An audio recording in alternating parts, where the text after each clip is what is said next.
England గడ్డపై భారత్ పరాజయాల పరంపర కొనసాగుతోంది. మరోసారి సమిష్టి వైఫల్యంతో మూడో టీ20లో టీమిండియా చిత్తుగా ఓడిపోయింది.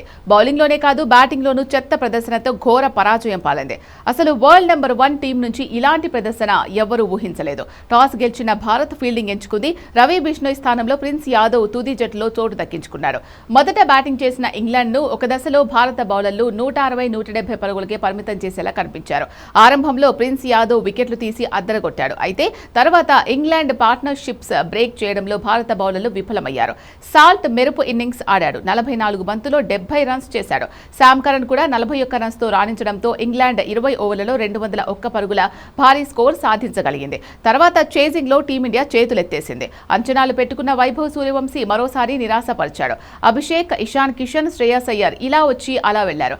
భారత బ్యాటింగ్ పేక మెడలా కూలిపోయింది. పవర్ ప్లేలోనే అభిషేక్ శర్మ, ఇషాన్ కిషన్, శ్రేయస్ అయ్యర్, అక్షర్ పటేల్ త్వరగా పెవిలియన్ చేరడంతో భారత్ 52 పరుగులకి 5 వికెట్లు కోల్పోయి పీకల్లోతు కష్టాల్లో పడింది.